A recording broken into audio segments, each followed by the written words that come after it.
What if the person you trusted most didn't just believe a lie, he paid for the proof? Have you ever been blindsided by someone you never thought would doubt you? The kind of betrayal that doesn't come with yelling, but with quiet silence.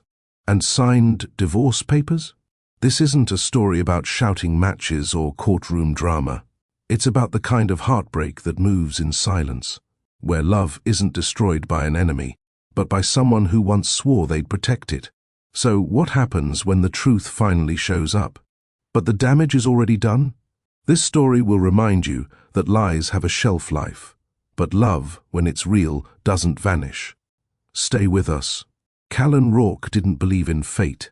He believed in paperwork, deals, numbers, blueprints. He had built a real estate empire by ignoring gut feelings and trusting square footage. Chicago was his chessboard, and no one played it better. But the first time he walked into the South Holden Family Resource Center, he didn't feel like a billionaire. He felt like a man out of place, too tall for the doorway, too polished. For the chipped linoleum, too unprepared for the woman behind the desk. She didn't look up when he entered. She was too busy taping a worn-out box of donated children's books. "Marin Clove?" he asked. "Depends who's asking," she replied, pressing the tape down. He hesitated. He wasn't used to that kind of answer. Most people knew his name before he gave it. "I'm Callan." "Rourke Group," he said finally. "We're working with the city on the downtown property swap." Now she looked up. She didn't smile, didn't tilt her head. She studied him like a person would study a riddle they weren't sure they wanted to solve. "Oh," she said. "So you're the one trying to bulldoze the after-school center for a rooftop cafe. That's not exactly how we phrased it." She stood, dusted her hands on her jeans, and walked over. Not close enough to shake hands, but close enough for him to smell cinnamon on her sweater. "There's a playground behind that building. You should see how the kids cry when they think it's going away." Callan adjusted his tie. It was the first time in months he didn't know what to say in a negotiation. He looked at the walls. Paper crafts. Photos taped to a whiteboard. One had a crayon heart with the words, "Miss Marin is my safe place." He turned back.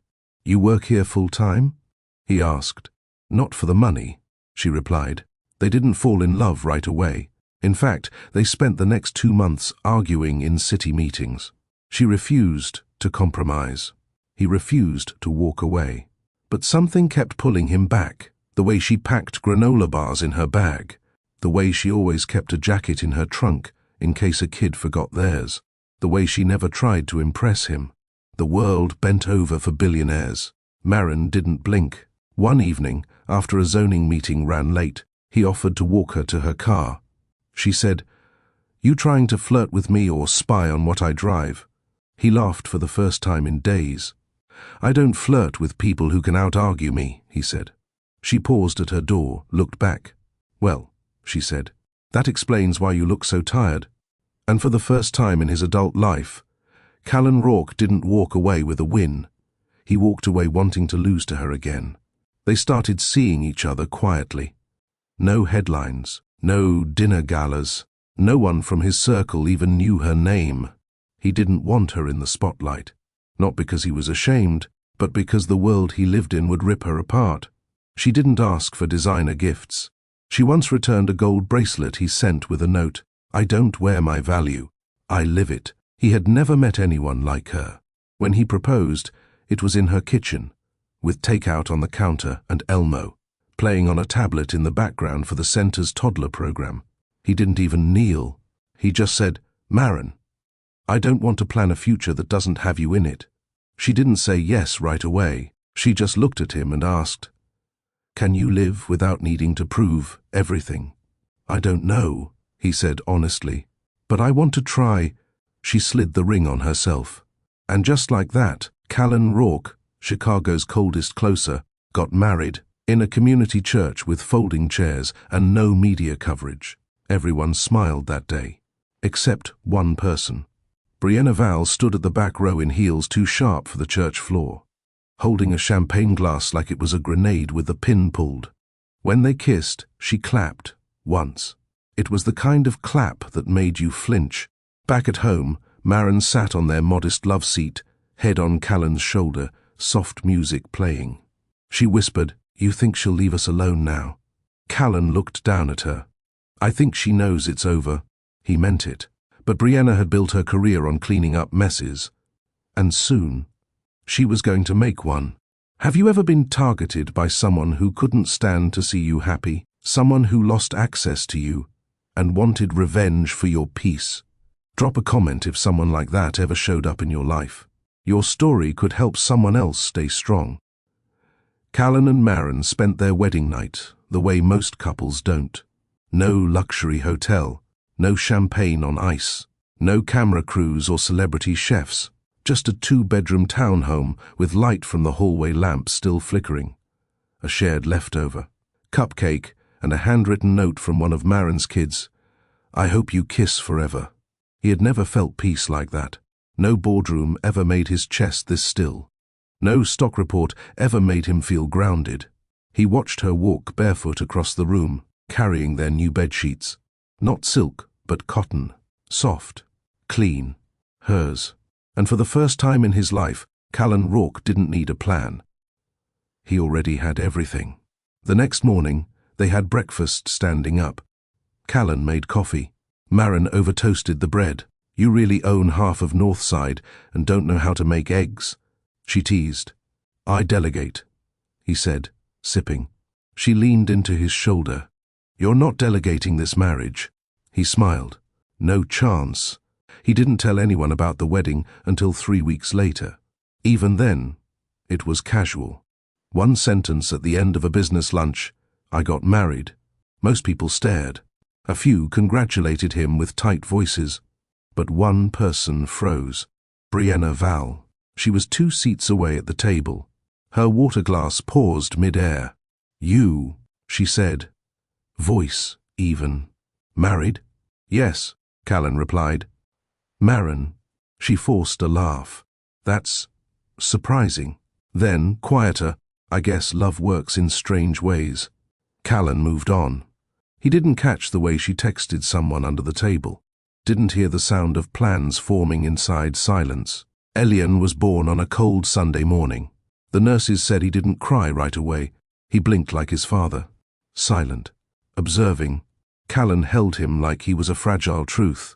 Not a product of wealth. Not a headline. Just a boy who looked like his second chance. He kissed Maren's forehead, sat beside her in the narrow hospital bed, and said, "I didn't know love could look like this." She smiled without opening her eyes. "Now you do." But not everyone was celebrating. Brianna found out the birth announcement from someone on staff. She wasn't angry. She was quiet. Too quiet. She poured herself a glass of wine, opened her laptop, and pulled up a hospital contact list.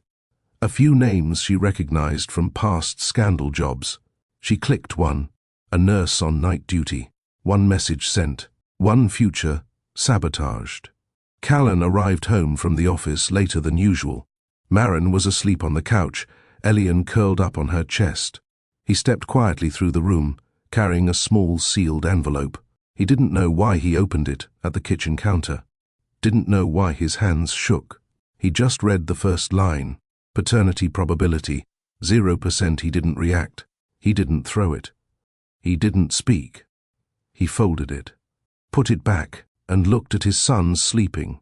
Over the next 2 days, Maren felt the difference. Callan wasn't cold. He was distant, like a man in a room full of fire alarms, waiting for one to go off. He didn't ask about her healing. Didn't offer to hold Elian. He said things like, "Need anything?" but didn't wait for the answer. On the 3rd day, while making tea, she asked gently, "Is this about work?" He stared at her for a moment too long, then said, "I need to know the truth." She blinked. The truth about what? He didn't answer. She never pressed.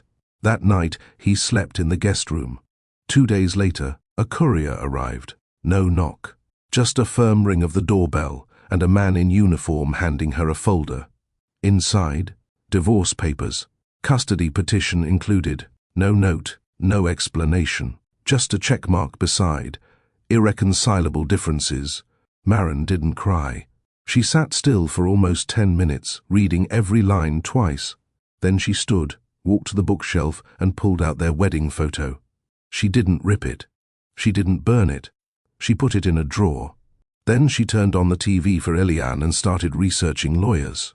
Brianna sat in her usual booth, one olive in her drink, one hand scrolling through press articles. She read the real estate blogs. Callan was distracted, making small errors. One article mentioned his surprising step back from recent projects. She smiled. The empire didn't crumble overnight. It cracked first, in trust. She clinked her glass with a quiet laugh. "Didn't I say," she whispered, "he'd come back to reality?" But Callan wasn't back in reality. He was drowning in doubt. Eliane looked like him, smiled like him, even had the same half-cough laugh when something startled him. But the test, he held it like a guilty verdict, never showed it to Maren, never asked her anything. He believed the number more than the person, and that was his first real mistake.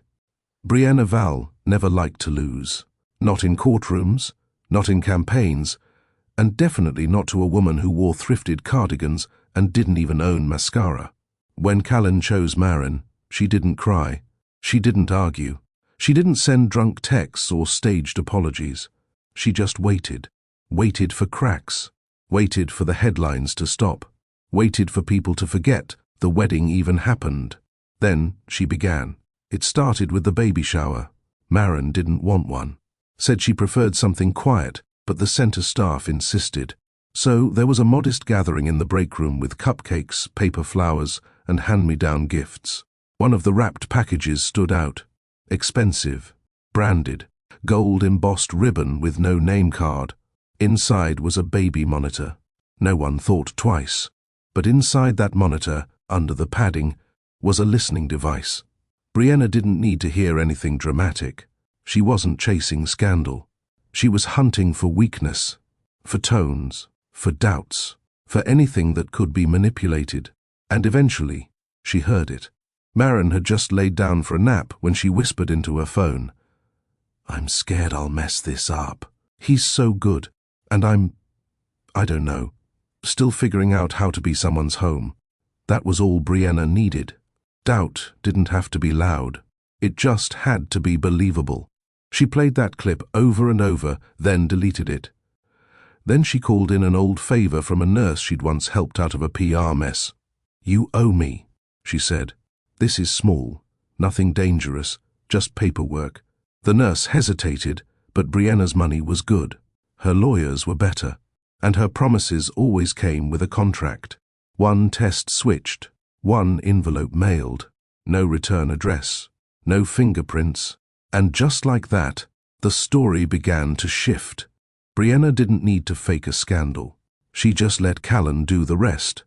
He was a man who liked things to make sense, and nothing confuses a man faster than love that doesn't match numbers.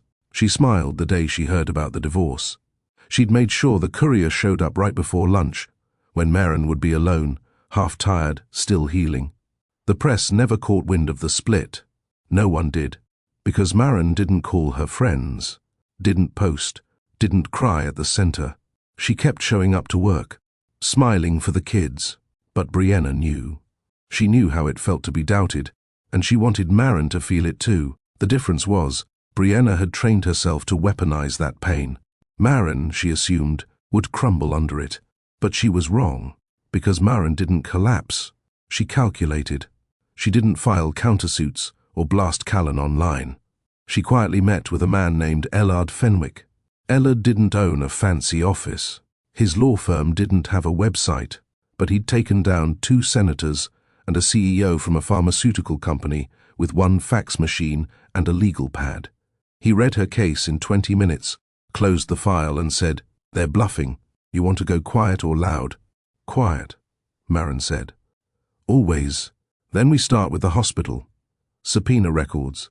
Get a third-party test. Hold everything else until we're ready." He stood, shook her hand like she was already a winner, and added, "You're calm. That scares them more than tears." And so it began. Maren went home, fed Eliane, put him down gently, humming the same song she always did. Cleaned up without calling anyone, without slamming a door. She didn't argue with Callan. She didn't try to make him believe her. She didn't need him to believe anything right now. She just needed proof. She left the original envelope untouched in a drawer. She called a separate lab and requested a test. Not rushed. Fully documented. Cross-checked. Watched by 2 observers. When the results came back, Ellard didn't call. He showed up at her door. "I brought a copy," he said. "You'll want to frame this." She opened the file. Elian Rourke, 99.998% match. Her knees didn't give out. She didn't gasp. She smiled, not because she was shocked, but because she wasn't. All that was left now was timing. Callan didn't know any of this. He was too busy trying to stay composed. Every time he looked at Elian, he saw himself. Not just in appearance, but in temperament. Elian didn't cry often. When he was hungry, he made one noise and waited. When he was upset, he curled into silence. The same way Callan used to when his father raised his voice. One evening, Callan opened an old family album and compared the photos. His own baby picture. Then Elian's. Same nose, same jawline. He closed the book. Something felt wrong, but he'd already filed the papers, already stepped out of the house. He hadn't talked to Brianna in a few days, so he called her. She picked up on the second ring, voice smooth. "Hey, everything okay?" He hesitated. "The results. You think there's any way they could have been, I don't know, mishandled?" Brianna played her part well. "Oh, Callan," she said softly. "You know these things aren't always clean, but you did the right thing. You protected your future." He stayed quiet. "You think she'd forgive you if it turned out to be a mistake?" she asked. He exhaled. "I don't know." "That's your answer," she replied. "She never belonged in your world." The call ended, and for the first time, Callan wasn't sure who belonged where anymore. He started looking into the lab, started pulling names, started asking questions no one had answers for, until one day he received a letter from Ellard Fenwick. It wasn't threatening. It wasn't loud. It simply stated, "In accordance with court proceedings, all relevant paternity documentation, including hospital and third-party lab results, will be submitted directly to the judge by request. Our client will appear at the hearing with full evidence." He stared at the name, Fenwick. He'd heard that name once, during a scandal that had nearly shut down a tech merger. Suddenly, his stomach turned. He hadn't just filed a divorce. He'd lit a fuse. He reached for his phone. Thought about calling Maren. Thought about saying he was sorry. That he rushed. That he doubted her because he was scared, not certain. But he didn't. Because fear was no longer an excuse. She had given him peace. And he gave her papers. The courtroom date was set. And this time, Maren wasn't walking in heartbroken. She was walking in ready. The courtroom wasn't packed. No reporters, no flashing cameras, no public spectacle, just silence. That was how Maren preferred it. Callan sat at the front table with 2 lawyers on either side. His suit was pressed, but his shoulders looked heavier than usual. Maren walked in with Ellard beside her. No makeup, no nerves. Just a small leather folder in her hands and calm in her face that made people straighten up. Callan turned to look at her. She didn't look back. The judge entered. Callan Rourke versus Maren Clove Rourke. Petition for divorce and child custody evaluation. Both parties present? Present, Ellard answered. Present, Callan's lawyer echoed. The judge flipped through pages. Initial cause, paternity uncertainty. A test result was submitted by Mr. Rourke's team, showing a 0% match probability to the child in question. The judge looked up. But a court-ordered review has introduced a second paternity result, conducted independently. Maren handed over her folder without being asked. Ellard didn't say a word. He didn't need to. The court clerk walked it up. The judge opened it, eyed the stamp, checked the chain of custody. He cleared his throat. Elian Rourke. Probability of paternity, 99.998%. Maren's hands stayed still. Callan's breath caught. His lawyer muttered something under his breath. The judge adjusted his glasses. The court recognizes the first result as compromised. Per the supplemental filing, a sworn confession was submitted by a former hospital employee, a nurse named Len Brawley, citing coercion and compensation to falsify paternity results under instruction from a non-relative third party. At the back of the room, someone stood. Brianna, sunglasses on her head, hair flawless, face pale. She reached for her purse. The judge raised his voice. "Miss Val, please remain seated." Ellard stood slowly. "Your Honor, our team has also submitted electronic records, dated transfers, and transcripts of messages between Ms. Val and Ms. Brawley. We request those be entered as exhibits." "They're already admitted," the judge said. Brianna sank back into her chair. Callan turned toward her, eyes searching for something. An explanation, a reason, a fragment of the truth that would undo everything. But Brianna looked past him, like she was already thinking of her next move. The judge continued, "As of this moment, the petition for divorce will remain open as a matter of procedure. However, the court recognizes that the claims of false paternity are legally refuted and full. Custody is temporarily restored to the mother pending mutual agreement or further evaluation." Callan looked at Maren, but she wasn't angry. She wasn't smug. She was distant, like the version of herself that used to look at him with softness, had shut a door and walked somewhere else. The judge turned toward Brianna. "Ms. Val, you've been subpoenaed in the matter of criminal interference, falsification of medical documentation, and civil harassment. You will remain for deposition. Security will escort you." Her eyes widened. She started to protest. 2 officers stepped into view. Maren stood. "I'd like to leave," she said. The judge nodded. "You're free to go, Mrs. Rourke." She walked out without another glance at anyone, and the door closed behind her. Outside, the sun hit her skin like a reminder. She had been called a liar, silently convicted by the man she shared a bed with. But she walked out not just proven, she walked out unshaken. Ellard met her by the steps. "You sure you don't want a press statement? It'll bury her faster." Maren shook her head. She already buried herself. Ellard grinned. "You ever want to study law, let me know." She smiled faintly. "I just want to go home. My son's teething." He laughed. "That's a different kind of courtroom."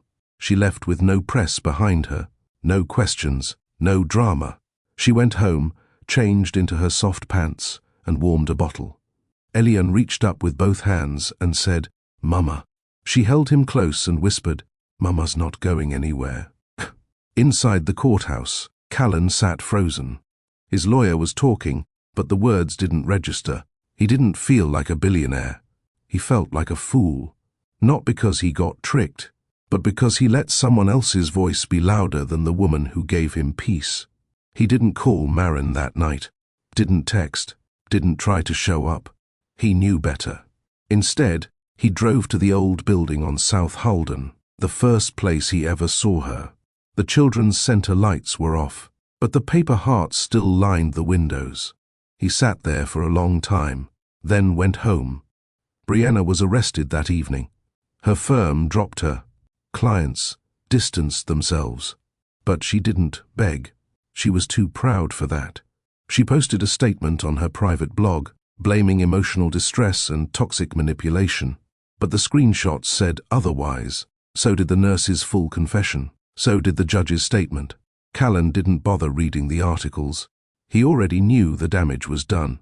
Not to his reputation, but to something much harder to repair, Maren's trust.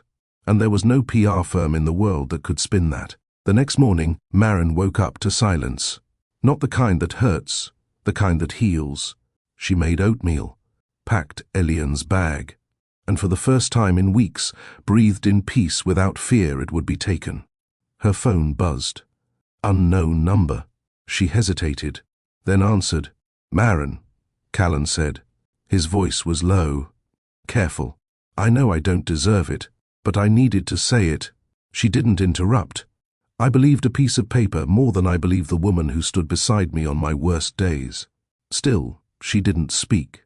I filed before I asked. I left before I listened. I know it's late, but I'm sorry. Her voice came softly. You didn't just doubt the test, Callan. You doubted me. A beat of silence passed. I know, he said. She almost hung up, but then he added, I'm not calling to ask for anything. I just wanted you to know that I see it now, all of it. And I won't interrupt your peace again. She didn't say goodbye. She ended the call and sat with her son in her arms. 3 Thursdays passed. Callan didn't call again. He didn't show up at her door, didn't send flowers, didn't ask to talk. Instead, he parked across the street from Billionaire's daycare every Thursday at 2:55 p.m. pickup time. He never crossed the gate, never made contact, just watched from the driver's seat as Maren walked out with their son. Sometimes Billionaire was smiling, waving a juice box. Other times he looked tired and teary-eyed from nap time. Maren saw the car. She always saw it.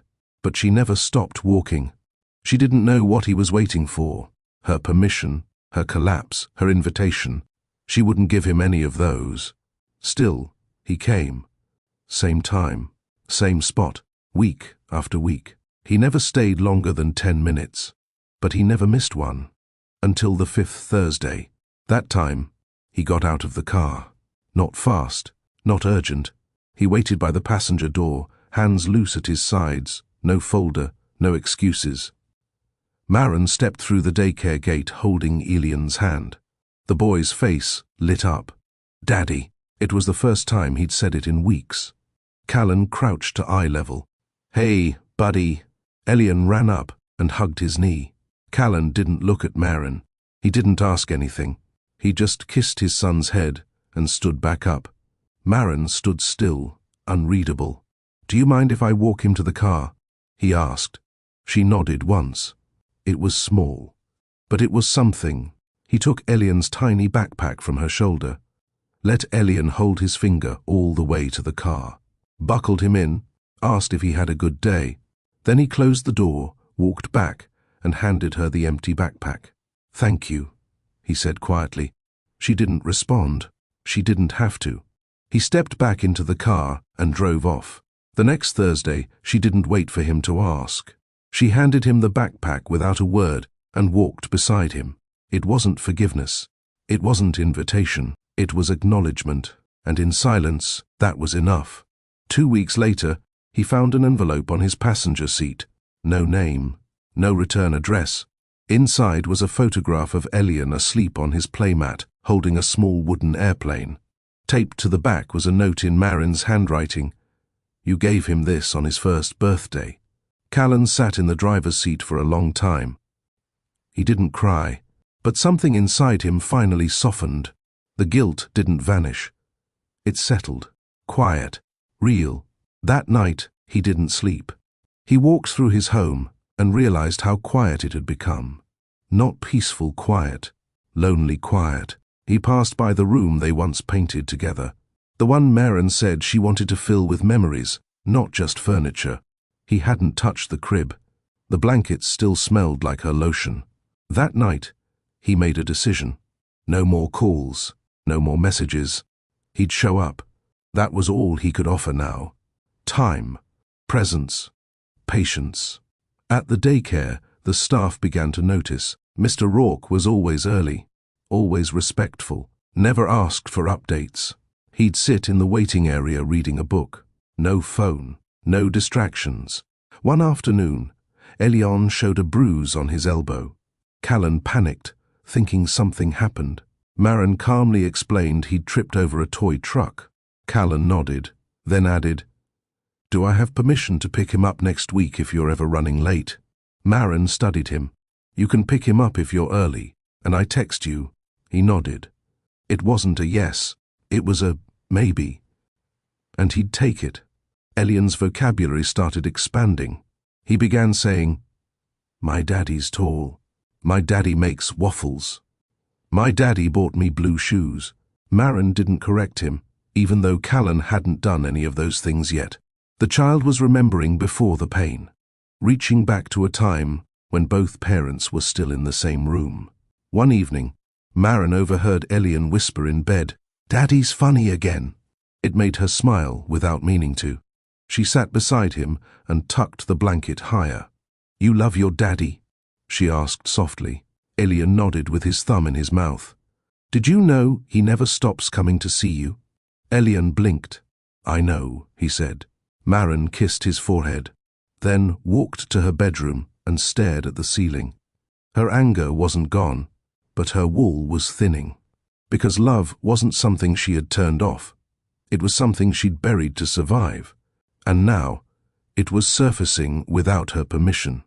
The next Thursday, Callan brought something new. It wasn't a gift. Not for Elian. Not for Maren. It was a folded paper with a list. A school schedule. He handed it to her outside the daycare. "I got the yearly calendar. I added the holidays and the days I can take him. Only if you're okay with it." Maren unfolded it. His handwriting was neat. The dates carefully marked. No assumptions. No underlined notes. Just availability. "Why this?" she asked. "I don't want to disrupt anything. Just help." She didn't reply, but she folded the page and slid it into Elian's bag. That was all he needed. They started meeting at a park on Sundays. Nothing formal. No talk of the past. No explanations. Just a bench, a juice box, and their son racing from slide to swing to sandbox. Callan would bring snacks. Maren would bring wipes. They sat beside each other, not too close, not too far. One afternoon, Elian tripped in the grass. He didn't cry. He just stood and looked at both of them. Callan moved first. He wiped the grass from the boy's knees, kissed his temple, and said, "You're okay." Maren watched. Not the moment, the instinct. Callan had changed. She couldn't tell when it happened, or how, but it was there. He no longer tried to prove anything. He didn't try to earn back her smile. He simply showed up. Again, and it was breaking her defenses without asking for permission. At home, Maren started noticing small things. She smiled more when talking about Elian's day. Her hands didn't tremble when Callan texted. One night, she found herself rereading an old message he sent during her pregnancy. "If the world ever turns on you, I won't." She closed the phone. Back then, she believed it. Now, she didn't know what she believed. But she knew one thing. She didn't feel fear around him anymore. And that meant something. Callan, on the other hand, was learning to live in quiet humility. He had once been the man everyone followed. Rooms adjusted to his presence. Decisions waited for his nod. But now, he waited for Elian's laughter. For Maren's one-syllable replies. For the simple rhythm of her trust, slowly returning. He was okay not being the center of her world. He just wanted to be allowed in it again. One evening, he fixed the broken tire on Maren's car. She had mentioned it in passing, and when he dropped Elian off, he stayed an extra hour in the driveway. No grand gesture, just a tightened bolt and refilled air. She saw him through the window but didn't come out. He didn't wait to be thanked. He just left. The next morning, Elian pointed at the tire and said, "Daddy made it better." Maren smiled softly. So she sent a message. "You have time for lunch Sunday after the park? Somewhere quiet." His reply was one word. Yes. Sunday came. They sat across from each other at a small cafe. No crowd, no paparazzi. Just quiet music and afternoon sun. Elian sat between them, coloring on the placemat. They talked about his daycare, his naptime habits, the way he now insisted on eating peas with a toothpick. It was easy. Too easy. Maren looked up. "I don't know who you are anymore." Callan met her eyes. "I don't either," he said. "But I think I like him better than who I was." She didn't smile. But she didn't look away either. They took Elian back to her place that evening. Callan carried him in, sleeping against his chest. Maren unlocked the door. He placed Elian in his bed, pulled the blanket over him gently. Maren watched from the hallway. When he came out, he didn't speak right away. He looked at her. "I know I can't take back what I did." She stayed still. But if showing up is the only way to earn even a fraction of your trust again, I'll keep doing it.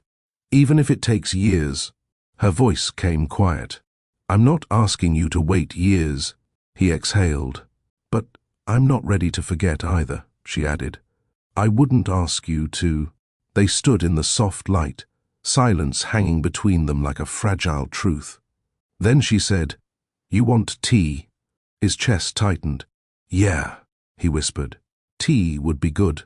She turned and walked toward the kitchen, and Callan followed, not as a husband, not yet, but as a man who had been broken and was now walking into something whole again. Callan didn't stay late. He had tea with her in silence. A few shared looks, no talk of forgiveness, no talk of starting over, but the way Maren refilled his cup without asking, that was enough. He left with the front door closing softly behind him, no click. No deadbolt turned right after, just quiet, and that quiet followed him home like a strange kind of warmth. For the first time in months, he slept without waking up to check the time. The next day, he called his assistant and cleared his schedule. No meetings, no site visits, no press calls. He needed time, not for business, but to process, because something had shifted, not with her, with him. He hadn't realized how much he relied on noise. The rush, the deals, the non-stop attention. But these days, he looked forward to playgrounds and three-word texts about nap schedules. He began understanding the pace of a life not dictated by profit. Maren, on her end, didn't rush. She didn't tell anyone about the tea. She didn't call her sister to ask what it meant. She let the moment breathe. And in that breath, something returned to her. A quiet dignity she hadn't even realized was missing. She cooked slower. She stopped checking the clock when Elian played in the tub. She let herself laugh when a spoonful of applesauce hit her jeans. There was no war in her body anymore. Just breath. Elian started drawing again. Little stick figures. Houses. A sun with too many rays. But one caught her attention. 3 stick people. 1 tall. 1 medium, 1 small, and all 3 had their hands touching. She turned it over. In toddler writing it said, "Me, Mama, Daddy." She stared at it for a long time. She didn't cry. She just placed it on the fridge and whispered, "We're not there yet." But she didn't take it down. Callan started dropping off dinner once a week. Sometimes it was pasta. Sometimes it was soup in a glass jar with a post-it note that read, "No onions." I remember. He never stayed to eat. He'd leave it at the porch, with Elian's favorite crackers tucked inside. Maren didn't text thank you, but one day she sent a picture of Elian eating from the container with a huge grin. No caption. Callan saved it to his phone. One Sunday, Elian got sick. A low fever. Nothing alarming, but Maren stayed up all night checking his temperature. By morning, she hadn't slept. Callan texted at 8 a.m. "Need me to run anything over?" She didn't answer. But 3 hours later, he showed up with pediatric electrolytes, a thermometer, soft socks, and a new dinosaur book. Maren opened the door with tired eyes. He didn't ask to come in. But she stepped aside. He followed her in, held Elian while she went to the bathroom, read to him while she made toast, wiped his forehead while she warmed soup. And when the boy finally slept, they both sat on the floor beside his bed, too tired to speak. Maren leaned her head back against the wall. Callan looked over. "You're doing everything right." She didn't respond, but she didn't move away. After an hour, she walked him to the door. He paused before leaving. "I'm not trying to win anything," he said. She looked at him. "I know." Then she opened the door, and this time, he didn't hear it close right away. 3 weeks later, something changed. It wasn't big, no dramatic gesture, no confession. It was a Tuesday, and Maren called him, not to ask for help, not because Elian was sick. She called just to ask, "Are you free to take him to the park after pickup? I need a quiet hour." Callan's voice stayed even, but he sat up straighter. "I'll be there." She hung up without a second word. That afternoon, he picked Elian up from daycare, and they went to the same small park they always passed but never entered. Callan pushed him on the swing, caught him at the bottom of the slide, bought him a juice box from the vendor cart nearby. Maren arrived later. Elian ran into her arms, laughing. Callan stood up to go, assuming the moment was over. But she said, "You hungry?" He paused. She looked at him. No pressure, no hidden meaning, just an open space. They sat on a bench and shared a basket of fries while Elian played in the grass. No talk of what came before, no dissecting the fall. Just silence, fries, and the sound of their son's laughter bouncing between them. By the end of the week, Maren asked if he'd like to join them for a library morning. Elian had started recognizing letters. She was proud of him. Callan said yes. He watched Maren help their son sound out words. He saw her in her zone again, that same quiet presence he first noticed at the resource center. Grounded, capable, calm. When they left the library, Maren held Elian's hand. Callan carried their books. As they walked side by side to the car, a woman passing by smiled at them. "Beautiful family," she said. Maren hesitated. Callan looked over. She didn't correct the woman. She simply said, "Thank you." Callan didn't stop smiling for the rest of the day. Later that evening, after Elian had gone to sleep, Maren stood at her kitchen sink, staring out the window. She hadn't let herself feel the weight of that comment until now. Beautiful family. The kind of phrase she used to dream about when they first married. She didn't believe it then. Now, she wasn't sure if it was true, but it didn't feel like a lie anymore. It felt possible. She poured herself a glass of water and sat on the couch with Elian's drawing pad, still taped to the fridge. Me, Mama, Daddy. That drawing used to hurt. Now it made her quiet. The next day, she found a package at the door. No signature, no label. Inside was a framed version of the drawing. Same stick figures, same text, except the sun had been colored in with soft yellow. No note attached, just a small folded card. It read, "He drew it. I just added the color." She stared at it for a long time, then placed it on the hallway shelf, right across from the front door, so she'd see it every time she left and returned. Callan, meanwhile, had stopped measuring time by calendar. He no longer counted weeks since the divorce papers. He counted the days since she last invited him in. The hours spent beside her without tension. The moments that used to feel impossible, now quietly normal. He knew he hadn't earned full forgiveness.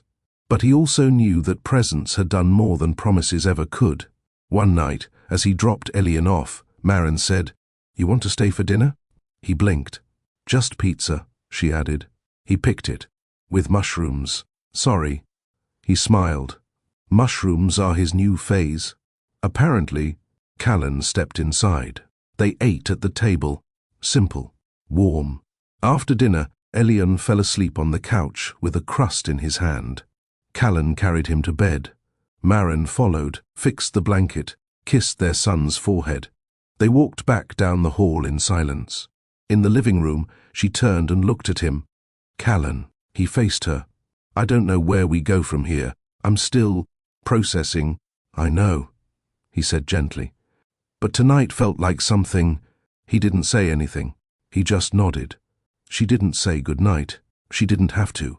He walked out quietly, and she closed the door slower this time. Because this time, it felt harder. Callan never asked to stay the night. He never leaned in at the door or tried to reclaim something he'd thrown away too quickly. Instead, he respected the quiet rhythm Maren set. He dropped off Elian, stood back as she settled him, and left when she was ready. And slowly, Maren stopped closing the door too quickly. She stopped double-locking it. And one evening, she offered him a glass of water before he left. They sat in silence. Elian was asleep upstairs. The living room felt warmer than usual, not from temperature, but from something else, something returning, something once fractured. Callan spoke first. "Maren." She looked over. He didn't rush the words. "I remember the night you gave birth." She blinked, but said nothing. "I sat in that hospital room, watching you hold Elian, and I remember thinking, I don't deserve this moment." Still, She said nothing. You were tired, pale, barely speaking. And you looked like the strongest person I'd ever seen. She watched him carefully. And when I got that test, when I saw what it said, it didn't line up. But I let the numbers convince me. You didn't ask me anything, she said quietly. I know. I was your wife, and you didn't ask. He nodded, ashamed. I was scared, he said. I thought if it was true, I couldn't come back from it. So I acted like it already was. She took a breath. I nursed him while you filed divorce papers, Callan. I know. I barely healed before I was handed legal forms. His voice cracked. I know. Silence.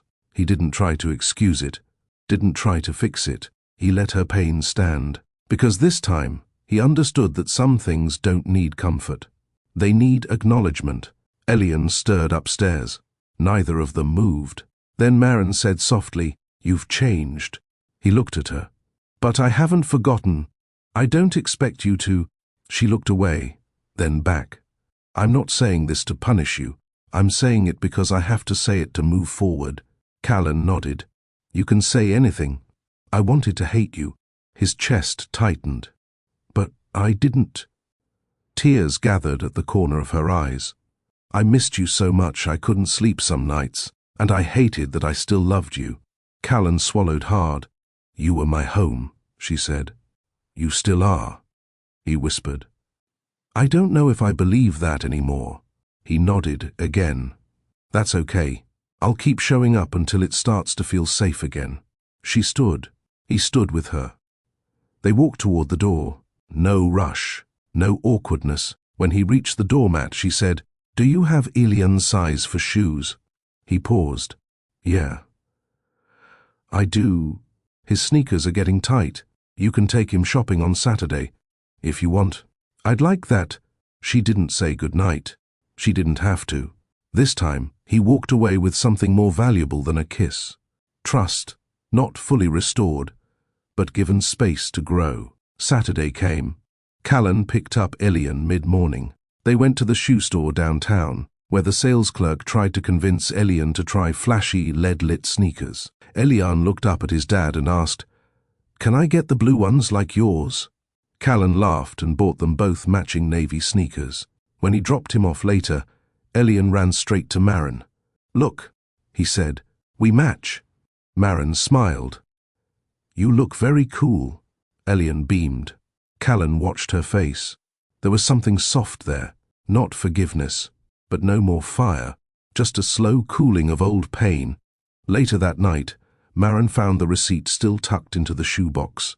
It wasn't just shoes. He'd bought extra socks, knee pads, and a raincoat Elian mentioned once in passing. It made her pause. She sat down at the table and wrote a note. "Thank you for taking him. He's happy. That means something to me." She left it on the porch the next morning. He didn't text about it.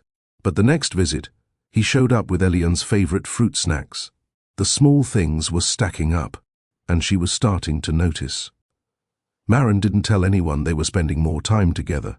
She didn't owe anyone explanations.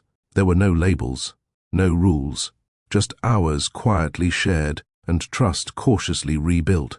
They weren't back together, but the silence between them had changed. It wasn't the cold distance of betrayal anymore. It was the thoughtful kind, the one that holds space, not resentment. And the more she observed Callan now, the more she saw it. He wasn't performing. He wasn't proving. He was present. Fully. One rainy evening, Callan called after drop-off. His voice was calm. Elian forgot his jacket. "I left it in my car. Want me to swing it by?" She hesitated. It was late. But then she said, "He'll need it tomorrow. You can bring it." He arrived 20 minutes later. Elian was already asleep. Maren stepped out onto the porch in a robe, her hair loosely tied up. No makeup. He handed her the jacket without a word. Then he lingered, just for a second. "I remember when we bought this," he said. "You were mad the zipper got stuck," she replied. They both smiled faintly. She turned to go. "Wait," he said. She paused. "I never asked. When you got that second test, did you already know the truth?" Her voice was firm, but quiet. I never doubted it. He nodded slowly. I wish I had that kind of faith. She looked at him. You didn't need to. You just needed to ask. The rain started falling harder. She took a step back, looked at the porch roof. You coming in? Just until it slows down. He stepped inside without hesitation. They sat at the kitchen table while rain tapped against the windows. She made tea. Again, no ceremony to it, but it felt like a ritual now. I talked to Brianna once after the hearing, he said. Maren looked up. She asked if I thought she ruined my life, he continued. I told her she didn't. Maren sipped her tea. She didn't, Callan said. I did. Maren studied him. And, he shook his head. She said I'd never fully earn back what I lost, that I was lucky to still be allowed near either of you. He paused. She's not wrong. Maren looked at her cup. Even if she hadn't faked it, you still would have believed her. Callan's face didn't flinch. He didn't defend himself. That's why I'm not trying to fix the past anymore, he said. I'm trying to honor what you're giving me now. She looked at him for a long, silent second, then stood. You want to see something? He followed her into the hallway. She pointed at the framed drawing, the one Elian made, the one Callan had added color to and framed. You didn't sign it, she said. I didn't think I should. You were right. She walked back to the kitchen. He stayed staring at the picture. 3 figures, sunlight, touching hands, still fragile, but not broken. The next morning, she sent him a message. You free next weekend? Thinking of taking Elian to the museum. He'd like if you came too. He stared at the text for a full minute, then replied, I'll be there. Thank you. The museum visit was quiet but light. Elian ran ahead, jumping between exhibits. Callan and Maren walked side by side. At one point, a small group of tourists passed. One woman, maybe in her 60 seconds, stopped and smiled at them. You two have a calmness about you. I like it. Maren laughed softly. That's rare. The woman winked. Don't let calm slip away when you finally find it. Then she walked on. They didn't speak for the next few steps. The next week, Callan brought Elian a small camera. Kid-friendly. Plastic. Durable. Why this? Maren asked. Callan handed it over. Elian said he wants to remember everything. Maren turned the camera over in her hand. No batteries? Callan smiled. Already inside, that weekend, Maren heard Elian narrating his photos. This is Mama when she laughs. This is Daddy when he makes waffles. She paused at the doorframe. He hadn't made waffles. Not yet, but maybe. One morning soon. The following Friday, Maren stood in the kitchen with the smell of maple syrup filling the air. Elian had asked for waffles. She hesitated, then pulled out her phone and texted, You told him you make waffles. Want to prove it tomorrow morning? Callan replied within 60 seconds. Absolutely. Want me to bring the batter? Bring quiet hands. My kitchen is small. Deal. That Saturday morning, for the first time in over a year, they cooked together. Elian stood on a stool between them, wearing an apron 2 sizes too big. He kept pointing at the whisk and calling it a waffle sword. Callan flipped while Maren poured. They didn't trip over each other. They moved like people who used to share space and were slowly relearning how. No music played. Just kitchen sounds and a little boy's laugh every time batter splattered. After breakfast, they all sat at the table. Elian smeared syrup across his cheeks. Maren handed Callan a napkin and watched him gently clean their son's face. She didn't stop him. She didn't flinch. Something had changed, not just between them, but within her. She wasn't guarding the table anymore. She was sharing it again. Later that afternoon, Maren stepped out onto the porch alone. Callan was reading to Elian on the living room rug. She leaned against the railing, arms folded, breathing in the cool air. The door opened behind her. Callan stepped out. He didn't ask to join her. He just stood beside her quietly. Today felt normal, she said, without looking at him. I know, he replied, but I don't want to mistake familiar for healed. He nodded. We're not healed, We're healing. She glanced sideways. And you're okay with slow? He smiled faintly. As long as I'm allowed to keep showing up. Marin looked out at the street. I used to think if I ever forgave you, I'd be giving up something I needed. And now I think forgiveness might be giving myself back to me. Callan didn't respond. She turned to him. That makes sense. He met her eyes. It makes perfect sense. That evening, he stayed through bedtime. Marin let him tuck Eliane in. They stood at the doorway after, watching their son drift to sleep. Marin whispered, "He still curls up the same way he did in the hospital." Callan watched his son's chest rise and fall. "I remember thinking, the night he was born, that I'd do anything to protect this." She turned to him. "Then why didn't you?" He swallowed hard. "I protected myself, from a lie, from fear, from being the fool." Marin stared at him for a long second. "And in doing that, you became the fool." He nodded. "I know." Downstairs, she poured 2 cups of tea. They didn't sit at opposite ends of the couch anymore. This time, she let her feet rest near his. She looked at him as he cradled the cup.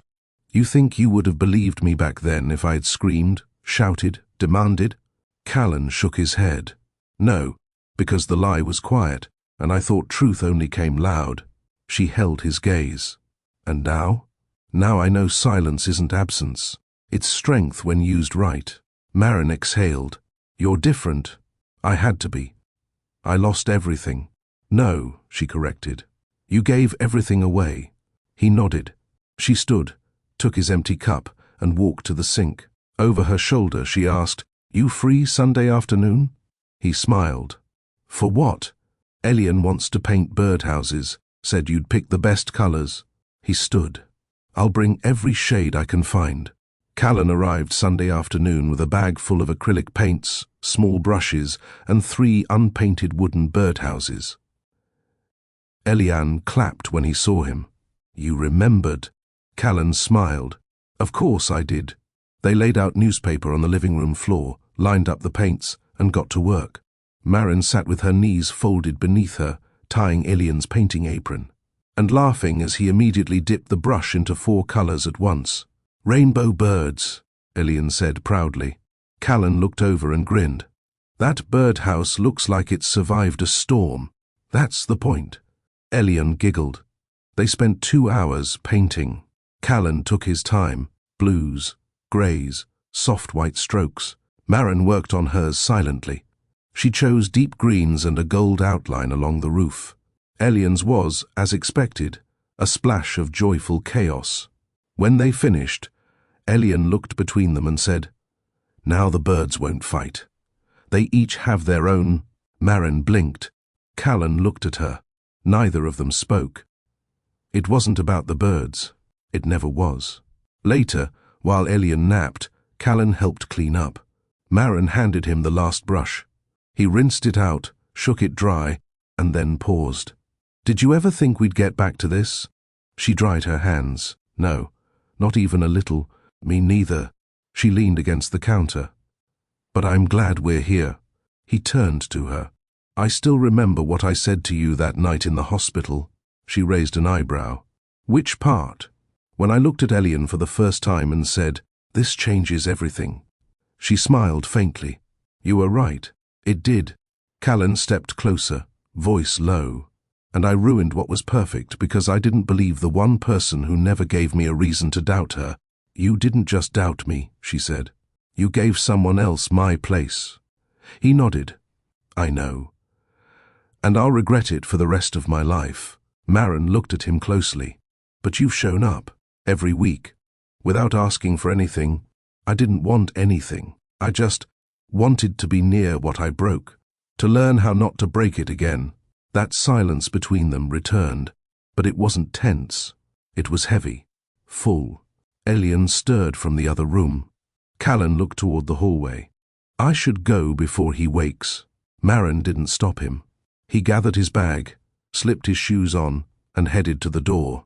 Then, just as he opened it, Marin said softly, "You want to come to the parent meeting next week at his school?"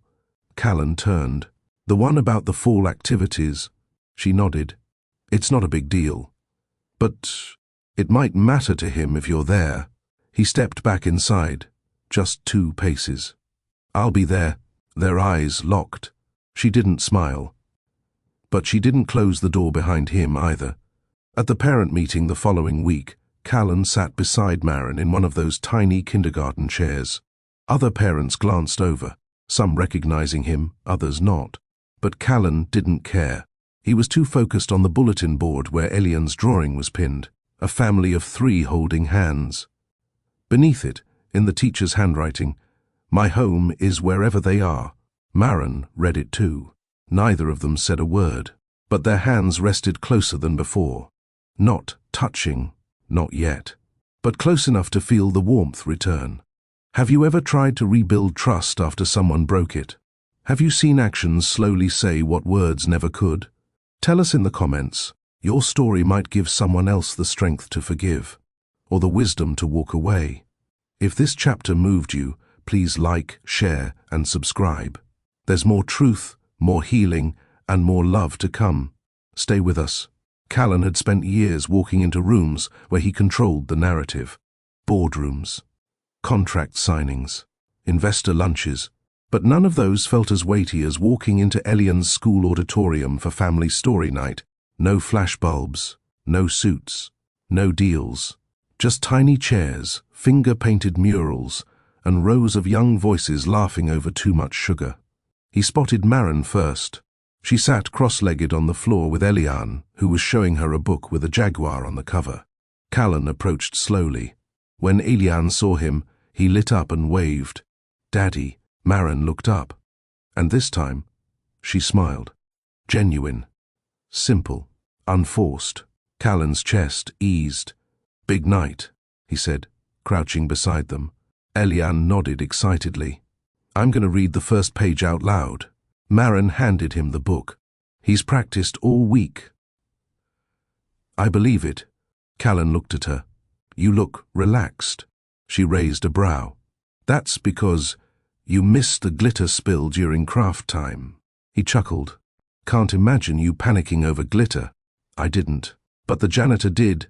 They laughed softly. And for a moment, it didn't feel like repairing the past. It felt like they never broke in the first place. The event began. The kids took turns stepping up to the mic, reading pages of their favorite stories. Elian's turn came. He held the mic nervously, looking into the crowd of other parents. Then his eyes locked on Callan and Maren sitting side by side. He exhaled and began. One day, the jaguar looked for a home that wasn't loud, wasn't big, but felt safe. He found a tree with soft leaves and quiet birds. And he stayed there. The teacher smiled, and everyone clapped. But Maren's hands paused mid-clap. She realized Elian wasn't just reading a story. He was describing the only thing he wanted: stability, safety, peace. Callan leaned in and whispered, "He's asking for us without asking." Maren nodded slowly. "He always has." After the event, Elian fell asleep in the car. Maren offered to drive. Callan sat in the passenger seat, glancing back at their son every few seconds. He's growing fast. He's always been fast. He just didn't have a reason to slow down. Callan turned to her. "Do you?" Maren kept her eyes on the road. "Slow down." He nodded. "I'm trying." She glanced at him. "And how's that going?" He smiled a little. "Every day, I don't push you. I think I'm learning." She smirked. "Then you're learning well." They pulled up in front of her house. Callan unbuckled Elian and carried him in. Maren opened the door. He tucked the boy into bed, kissed his forehead, and stood there a moment. When he turned to leave, Maren was at the door waiting. She whispered, "Tea." He didn't answer. He just followed. They sat on the couch. No music. No conversation for a while. Then Maren said, "You're still here." Callan sipped slowly. "I'll keep showing up until you ask me not to." Maren nodded. "I thought about that. What asking you not to would mean. And I don't want to." She turned toward him fully. "I'm not ready to pick up where we left off, but I'm ready to stop holding this distance like a shield." Callan leaned forward, elbows on his knees. I'm not here for shortcuts, Maren. She smiled lightly. I know. That's why I believe you now. That Sunday morning, the sun came up slower. No alarms, no rush, no plans. Maren stood barefoot in the kitchen, stirring pancake batter, while Elian made spaceship noises with 2 measuring spoons. Callan sat at the table, peeling a banana for him. It looked simple, but for them, it was new. A morning together. No handoffs, no short visits, just shared silence and a kitchen full of peace. Elian turned to his mother. Can Daddy stay after breakfast? Callan waited. He didn't speak for her. Maren looked at him, then at her son. He can stay a little while. Elian beamed. Callan's heart steadied. That yes felt louder than anything she could have said the night before. After breakfast, they all went to the back porch. Elian took out his little camera and started taking pictures of everything, the sky, the fence, their shoes. Then he pointed the camera at Maren and said, "Smile." She did. Then he turned to Callan. "Now you." Click. Then he stepped back, looked at them both, and said, "Now, together." Maren hesitated. Callan didn't move. Elian raised the camera again. "Please." Maren stepped beside him. They didn't touch, but they didn't keep space either. Click. A simple image, 2 people standing side by side, arms relaxed, faces unreadable, but standing there, together. Elian looked at the photo. "It's a good one," he said. "You both look like you belong." Maren looked away, but she didn't correct him. Later that evening, Callan stood at the porch ready to leave. Maren walked him out. Before he stepped down, she said quietly, "You've been patient." He turned.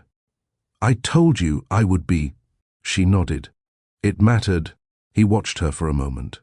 "I know I can't take any of it back. What I said, what I didn't ask, what I believed, I know. But I hope one day you'll believe something too." "What's that?" He took a breath. "That I still choose you, every day, whether you take me back or not." Her eyes didn't shift. "I don't want words." He nodded.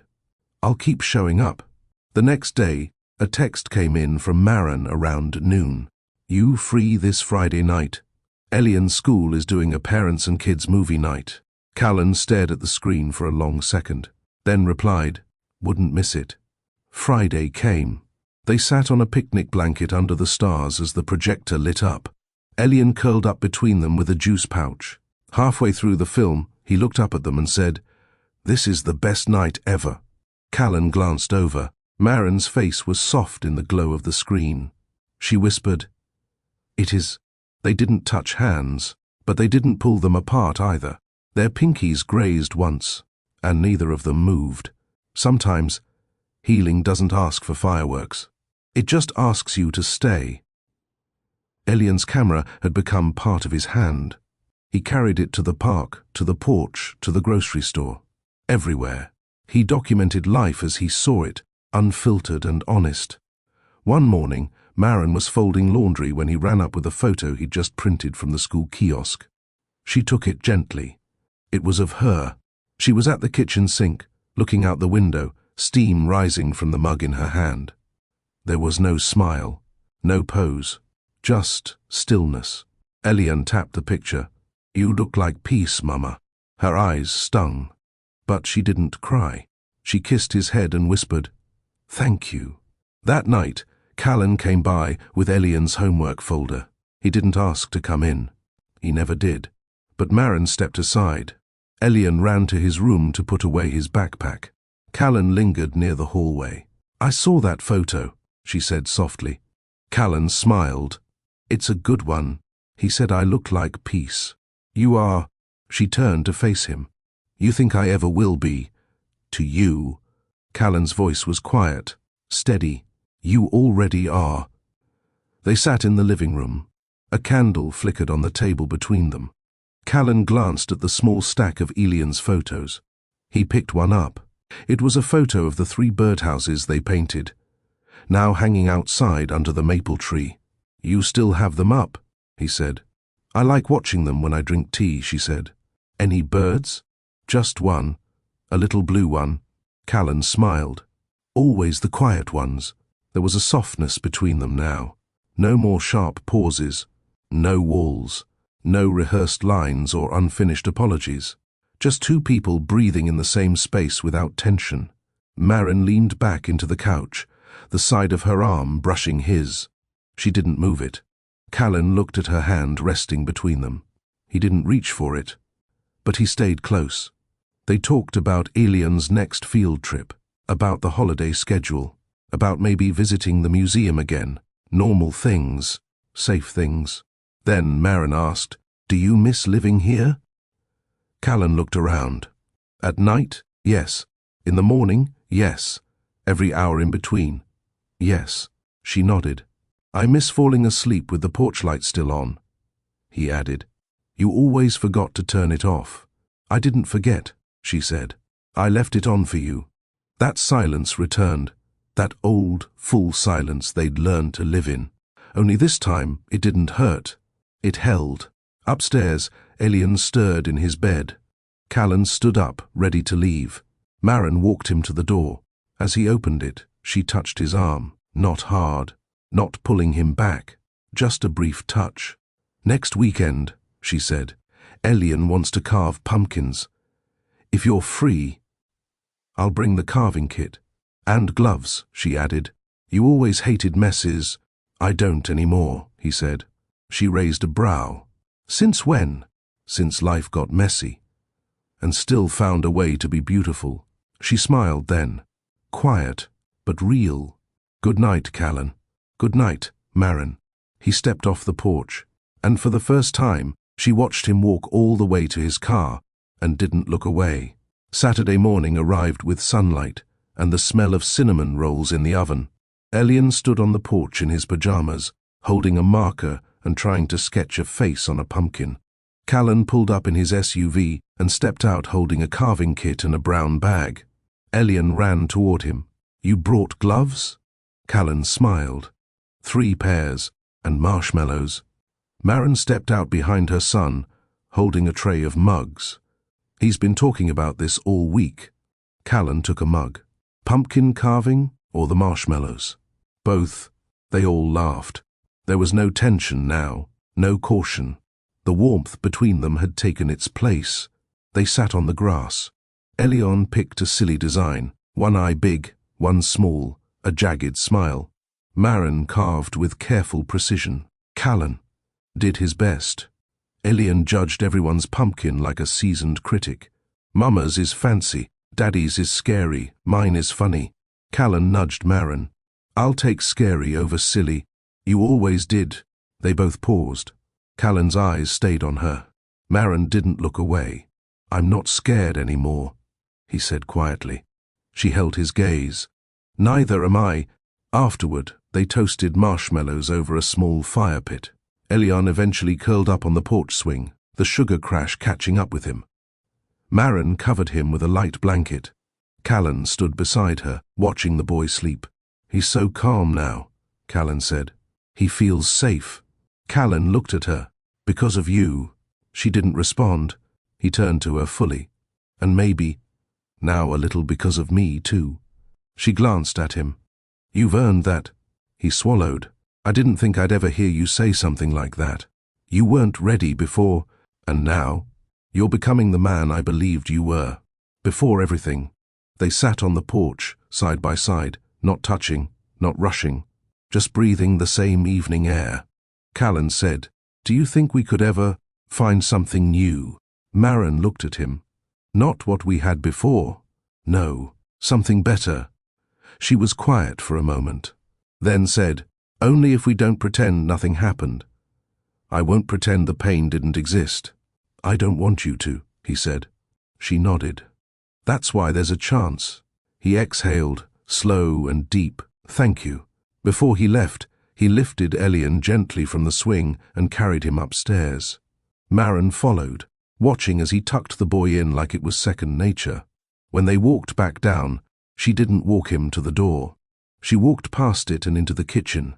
She poured tea. He followed, silent. This time, she handed him a mug, and sat close enough that their knees touched. "You don't need to rush this," she said. I'm not. She looked up. I still feel the bruise, she said, but it doesn't ache like it used to. I can live with that, he replied. She nodded. Good. They sat there. No promises, no declarations, just presence, which, this time, was more than enough. 2 weeks passed. No declarations, no pressure, just rhythm. Callan joined for dinners twice. Once he picked Elian up from school without being asked. Maren had texted, "Meeting ran late. Can you grab him?" He replied, "Already on my way." When she got home, Elian was laughing on the couch, popcorn on his shirt, and Callan was fast asleep with his head tilted back and the remote still in his hand. Maren didn't wake him. She just stood there, arms folded, watching. For a moment, it looked like a home again. Not a performance, not a test, a home. That Sunday morning, they were all in the kitchen again. Pancakes this time. Elian stirred while Callan flipped. Maren cleaned the counter, humming softly. It was nothing, and everything.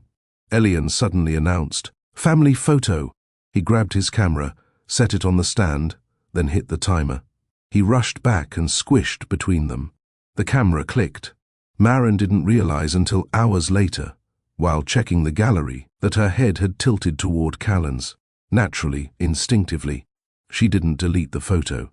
She printed it, put it in a drawer. That afternoon, they visited the bookstore downtown. Elian sat in the kids' corner with a pile of picture books. Callan and Maren browsed nearby. At one point, he reached for a book on the top shelf, and their hands brushed. Neither of them moved away. She looked at him, he looked at her, and the moment stayed suspended. No kiss, no awkward tension, just shared stillness. When they walked out into the cold afternoon air, Callan handed her the book they'd both touched. "I bought it," he said. "You didn't have to. I wanted to." She held it tight to her chest.